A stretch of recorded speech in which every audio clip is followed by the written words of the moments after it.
Hey, what's up everyone? Adam here with brahwegotthis, and today I'm going to go over beginner tanking in ESO. I know many of you have requested this video, and I know a lot of the ESO community sometimes shies away from tanking because it looks scary, complicated, and overwhelming. Well, in this video, I'm going to show you that tanking is definitely obtainable for anyone in ESO if they're willing to give it a shot and be patient with it, because it is one of the most rewarding things in the game if you can learn the basics and build upon those.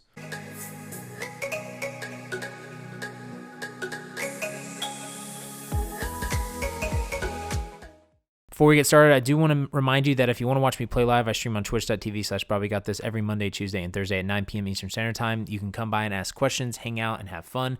Also, if you want to join our Discord and our second guild, the Necropapas, make sure to do that. We have a ton of new players and veterans helping out that would love to help you get started and going in ESO.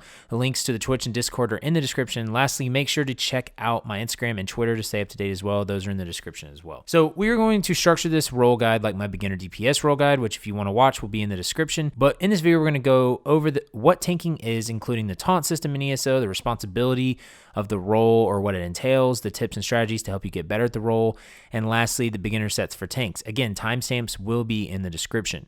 So I will say that tanking in ESO is a bit different than other MMO games. ZeniMax took the traditional tanking role and sort of expanded upon it. What tanking is generally sort of obvious, but it means you are the one getting all the attention, you want all the enemies to attack you, and you want to be able to tank them, stay alive, and keep these enemies off your allies. However, ESO goes about it a little differently than other games. In other MMOs, there are systems like threat levels where as long as you maintain those, your tank will be able to keep everything aggroed on him or her. And you may be wondering what aggro is when I say that. And aggro is essentially the aggression that enemies have towards you or allies. So as a tank, you want to pull a lot of aggro to you because you want the enemies to attack your tank. Mainly because tanks have the health pool and the skill or toolkit to survive such attacks. This is very crucial for bosses especially. Now, if ESO doesn't have a threat level system, then how do you draw aggro? Well, ESO has taunts just like any other MMO, but these are limited. In ESO, you have hard taunts and you have soft taunts. There are really only 3 hard taunts that are accessible to every single class in the game as well. One is Pierce Armor in the Sword and Board line. Another is Inner Rage in the Undaunted line. Inner Raged is a ranged taunt as well, by the way. The last one is a heavy attack of an Ice Staff once you have the passive in the Destruction Staff tree. These 3 taunts will draw the aggro to you as a tank every time unless the boss or enemy is over taunted, which I will explain a little later, or if it can't be taunted. Now, since there is not a threat level system in ESO, you utilize some soft taunts. Basically, any AoE or damaging or healing skill can be used as a soft taunt, technically. Now, I might have lost some of you there, so let me explain a little bit. If you throw down a wall of elements or an arrow barrage or some sort of AoE ability or just a damaging ability that will hit a mob of enemies, that will cause a soft taunt. Now, the way the aggro system works in ESO is kind of confusing, but the best way I have understood it is if the enemy or boss isn't hard taunted, then aggro is decided based off of who is doing the most damage for the most part to the boss or enemy, or who is healing too much. Now, let me break down the first part of that statement. If the boss isn't hard taunted, which it should be by the tank, it will choose aggro based off of damage being done to it. So if Timmy the DPS is obliterating the boss over here and it isn't taunted, it will attack Timmy most likely. Now, another thing that can happen, and this is in certain cases, not always, say you were in a hard fight and the mobs and boss are doing a ton of damage to your team, but the healer is over here healing the team insane amounts of healing per second or whatever you want to call it. If the healer is out healing the damage to some extent, the boss will sometimes aggro to the healer. Again, if the tank doesn't have a hard taunt on the boss. Now, with lower level enemies like trash mobs, these will usually die too fast for some of them to really draw aggro to more than one person. So if a tank lays down a wall of elements on them, they will most likely stay on the tank until they die. Now, there is such a thing in ESO as a boss or enemy being over-taunted. This means that if you're in Sunspire and you have 2 tanks that accidentally taunt the dragon a couple times within, I believe it's like under 20 seconds or under 25 seconds, the boss will then ignore any taunt for a given amount of time. This will then cause a dragon to turn its attention to some juicy DPSs and wipe the whole team. This is never a good situation ever in any hard content for sure. Make sure to communicate if you have multiple tanks on who is handling the taunt. So what I want to talk about next are pulls. These are skills that pull enemies to you and can be used as a very good aggroing tool or soft taunt. The DK's chain ability is one of them, and the Warden's frozen circle skill that teleports a random enemy to you is another one that I like to use. These are very handy in ad fights for things that can be pulled to you that are farther away from your team, maybe in a corner, and I'll go a little more into grouping enemies up later in the guide. Now we're going to segue into the tank's responsibilities and what the role entails. Tanking is way more than just face tanking damage, holding aggro and blocking, as I said before. And I believe that this is one of the reasons you see so many people shy away from this role in ESO. There are an insane amount of DPSs in this game, but barely any tanks. Again, tanking in ESO doesn't have threat levels, which for older MMO players kind of turns them off to it, and the fact that there really isn't an AoE taunt besides using the newly updated Tormentor set kind of deters people as well from tanking. So in my opinion, tanking responsibilities start out at the basics, which are keeping taunt on the boss at all times and never letting it run out. Blocking bosses' attacks is the next one, because not blocking an attack or getting knocked down can make you lose taunt sometimes from my experience. This is never good. And the other one is not dying. If you die as a tank, it's a death sentence for in-game content for your team most likely. Now you might say, okay, that's it. That's all I need to do. And I would say, no, that's just the beginning of tanking in this game. This is where people start to turn away, because what makes a really good tank is if you can handle these next responsibilities. The duties outside of the basic ones are mitigating as much damage for your team as possible and improving their damage as much as possible. In other words, this is buffing your teammates with shields or damage buffs of any nature and debuffing the boss to allow your teammates to do better damage and have more success. The other duty is wearing the proper sets to help your team succeed to the best of their ability. I'm not saying you can't do hybrid builds and have fun and all that, but if you're running very hard content or pretty high-end in-game content, you will probably be expected to wear gear that most tanks wear, like Ebon Armory or Alkosh or Yonakrin or something of that nature. These sets help your team out, and they are desired for high-end PvE, and they just help the party run smoother in clearing content. The last sphere of responsibility will encompass everything you just heard, and this is where the best tanks in the game dwell. These responsibilities include controlling the fight. You're basically dictating how the team is fighting and funneling adds into areas where the DPS can hit them with their AoEs while hitting the boss. You're keeping your buffs up and debuffs up. You are even damaging some to help with the DPS a little bit. You're monitoring the situation. Now, the other thing is not being selfish. This means not getting in that extra DPS rotation when you know you should be buffing Timmy the DPS. Because if you're damaging too much and not buffing or debuffing enough, it will lower the overall team output of damage because, again, your class isn't set up to damage.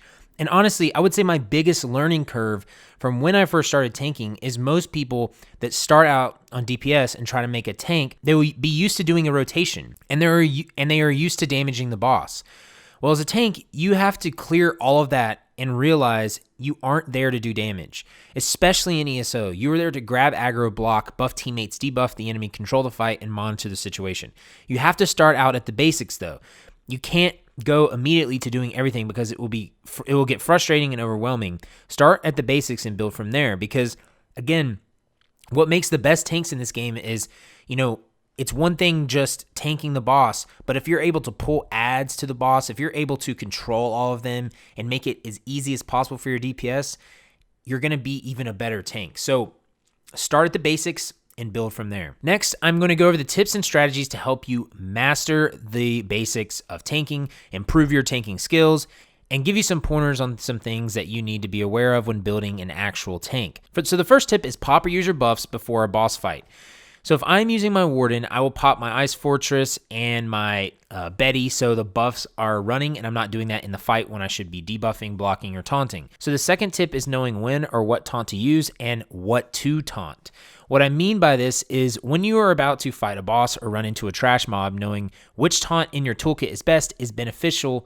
So I either initiate a fight with a boss with inner rage or a heavy ice attack unless I am right next to them.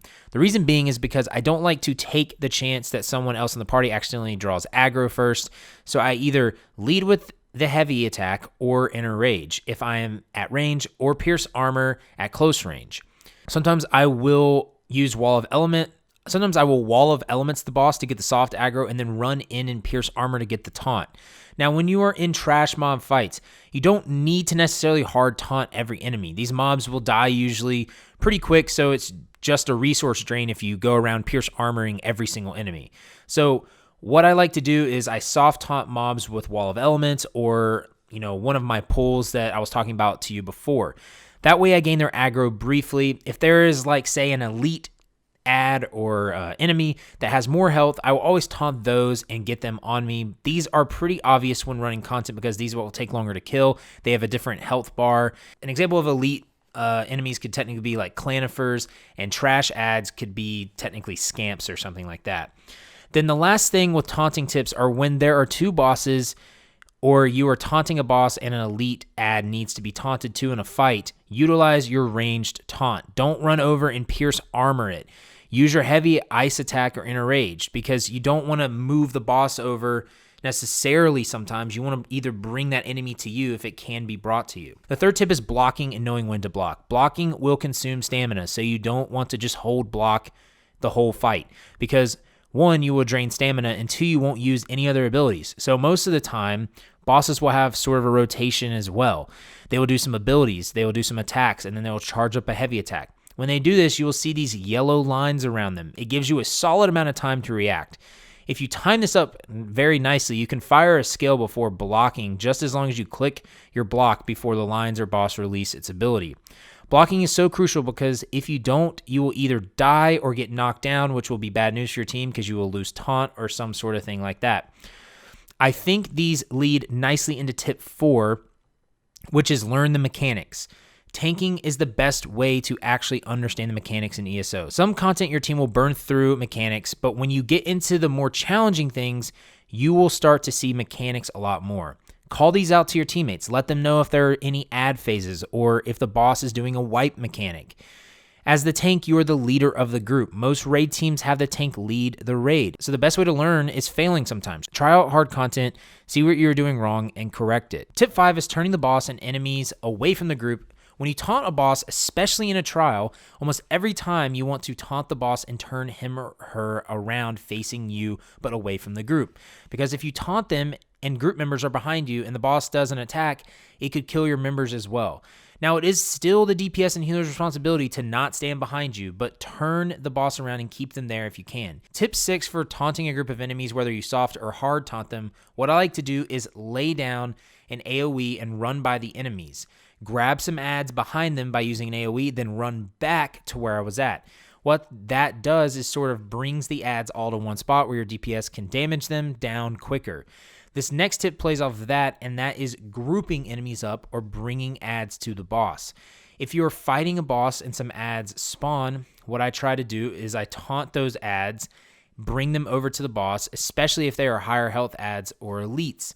That way DPS can damage the boss and the ads at the same time. Sometimes in a fight, though, you will want to keep the boss separate from the ads if the mechanic calls for that. Also, in a trash mob fight, like I said before, with grouping them all up by running by them and running back, try to pull any ads that aren't where you're at closer to you so the trash pack gets killed quicker. The next tip is bring the boss to an ideal location if possible and keep them still. If you're able to dictate where the boss can go with your taunts, which sometimes you can't depending on the fight, make sure to find a location in the area that is ideal for your DPS and healer.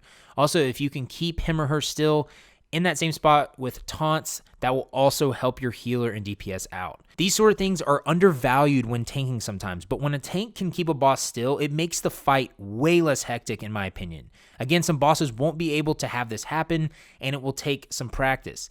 Next tip is attribute allocation. There are many tank builds out there. Some tank builds use 64 points into health. Some use 45 to 48 with some points into magicka and stamina. All I would say is, at the end of the day, with all of your buff food, glyphs on your armor, buffs, and CP, you need to have at least 35k health as a tank and somewhere between 15 to 20k magicka and stamina, give or take. Again, these will vary per build, but I think if you stay in those numbers, you should be okay. The next tip has a few tips built into it.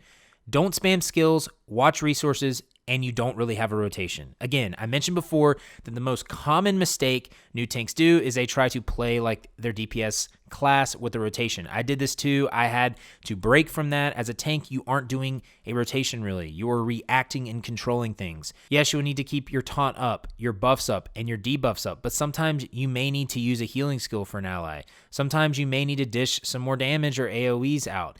You will be reacting, not using a rotation. So along with that, don't be spamming Polar Wind on your Warden like I did at some point in my tanking career. This will deplete your resources, and you don't need to do that. This ability is a massive heal, and it only needs to be used to heal you or an ally when needed. Don't spam taunts. It will deplete resources, and it will over-taunt the boss. This is similar to my DPS beginner guide, which will be in the description and at the top if you want to watch that, but pay attention to your skills. Read them. Learn what they do. If they are a debuff that needs to be applied to the boss every 15 seconds, do that. If it's a dot like Wall of Elements, do that. You aren't really going to have spammables as a tank. So monitor this, because if you don't, you will run out of resources very quickly, and that's something you really need to watch out for. Because if you can't block because you're out of stamina, you're SOL. Next tip is don't just face tank things. The amount of tanks I see that will stand in an AoE by a boss and just eat damage is pretty common. Sometimes this is unavoidable. Sometimes you kind of have to, but not always. Roll dodge out of it if you can, block it if you can, or just simply move out of it. The healers will thank you, I promise you. And I know sometimes that is not, you can't avoid that. And you sometimes have to because of a mechanic or something. Just realize that sometimes you can move out of that. Another tip is learning how to kite enemies or a boss around an area. Sometimes you will have to do this if you need to bide time for someone to res an ally and keep enemies away from them. The way I like to do this is I will taunt an enemy and then run away, but then turn around ever so often so you can block when needed and pull them in an area maybe where your allies aren't so you can let them revive without getting interrupted. The next tip is being flexible with your skills. The tank in ESO is the most versatile role in the game. You will need to have more than one setup for certain in-game activities, so just be willing to be flexible to help your team out. The last tip is the add-ons if you're on PC. The best one for tanking is Untaunted. It shows you what is currently taunted, so you know how long it has left and when you need to taunt again. Raid Notifier and Code's Combat Alerts are also great add-ons to let you know when to block or certain mechanics are happening.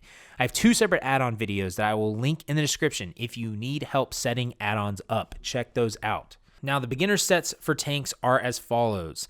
The beginner craftable sets are Torug's Pact and Fortified Brass. Torug's Pact is in Grotwood, Stormhaven, and Deshawn. Fortified Brass is in Clockwork City. Now, you can buy these from guild traders as well, but we also have these crafting tables in our guild hall, which is my residence, so just right-click on my name and travel to residence. The Overland beginner set is Plague Doctor. This can be found by farming world bosses, delves, dolmens, and public dungeons in Deshawn. It can also be bought again from guild traders. The dungeon beginner sets are Ebon Armory, and honestly, this set will carry you to most of the end game, which is really nice. This is in Crypt of Hearts 1 and 2, and you can just do 1 on normal and farm it pretty easily. This will also get you those glowing red orbs, which look really sexy. I would even say another beginner dungeon set is Tormentor from Banished Cells 1 and 2. This got a change recently and makes this a pretty cool set for tanks that want to get a little wild. So definitely check out the Tormentor set. Now, some beginner tank monster helms are Bloodspawn, and yes, I know it got a nerf, but it's still a solid choice for a beginner tank. This is in Spindle Clutch 2, and the other monster helm is Swarm Mother, which I think is a pretty beginner-friendly set, and that is in Spindle Clutch 1. If you want to watch my Undaunted guide, I have that linked in the description below and at the top of the screen if you aren't sure what monster sets are. Now, for the armor weights for tanks, you mainly want all heavy for your armor. I've seen some medium armor in there for shoulders and sometimes, not heavy for the shoulders, but mostly you want heavy armor. For traits on armor, you mostly want infused, sturdy, reinforced. For weapons, you mainly want infused, sturdy, and decisive. Again, I go over more in depth the traits in my trait beginner guide in the description if you want to check that out. I go into what traits are and what you need to know about them. But again, this is your build, so you can put whatever traits you want on your armor and weapons. But these are the most optimal and typical, in my opinion, for tanks. For the Moondastone, I use the Lord Moondastone for the most part. But that's going to wrap up the video, though, guys. I hope that this helps you become a beginner tank. I hope that it helps you improve your tanking skills. Again, tanking is something in ESO that I think is obtainable to do for most players. You just have to take the time and actually learn the basics and build upon them. Because again, tanking is the most versatile role. Tanking has some of the most rewarding experiences in ESO, in my opinion, and it's complicated. It's fun to me because it's complicated, and it makes you, think. It makes you, figure out what you need to do when you're actually playing the role. So I hope that all of these helped. I will be making a healer role guide as well to be capping out the role beginner guides. Again, you can check out my DPS beginner guide in the description as well if you want to watch a DPS version of this. Make sure to, if you want to watch me play live on twitch.tv/brahwegotthis, Monday, Tuesday, and Thursday, 9 p.m. Eastern Standard Time, come by the Twitch chat, say hey, ask questions. I love when you guys come in from YouTube and everything. It's awesome to see everyone there. Make sure to do that. The link to that Twitch channel is in the description, and you can join our Discord. The link to that's in the description as well.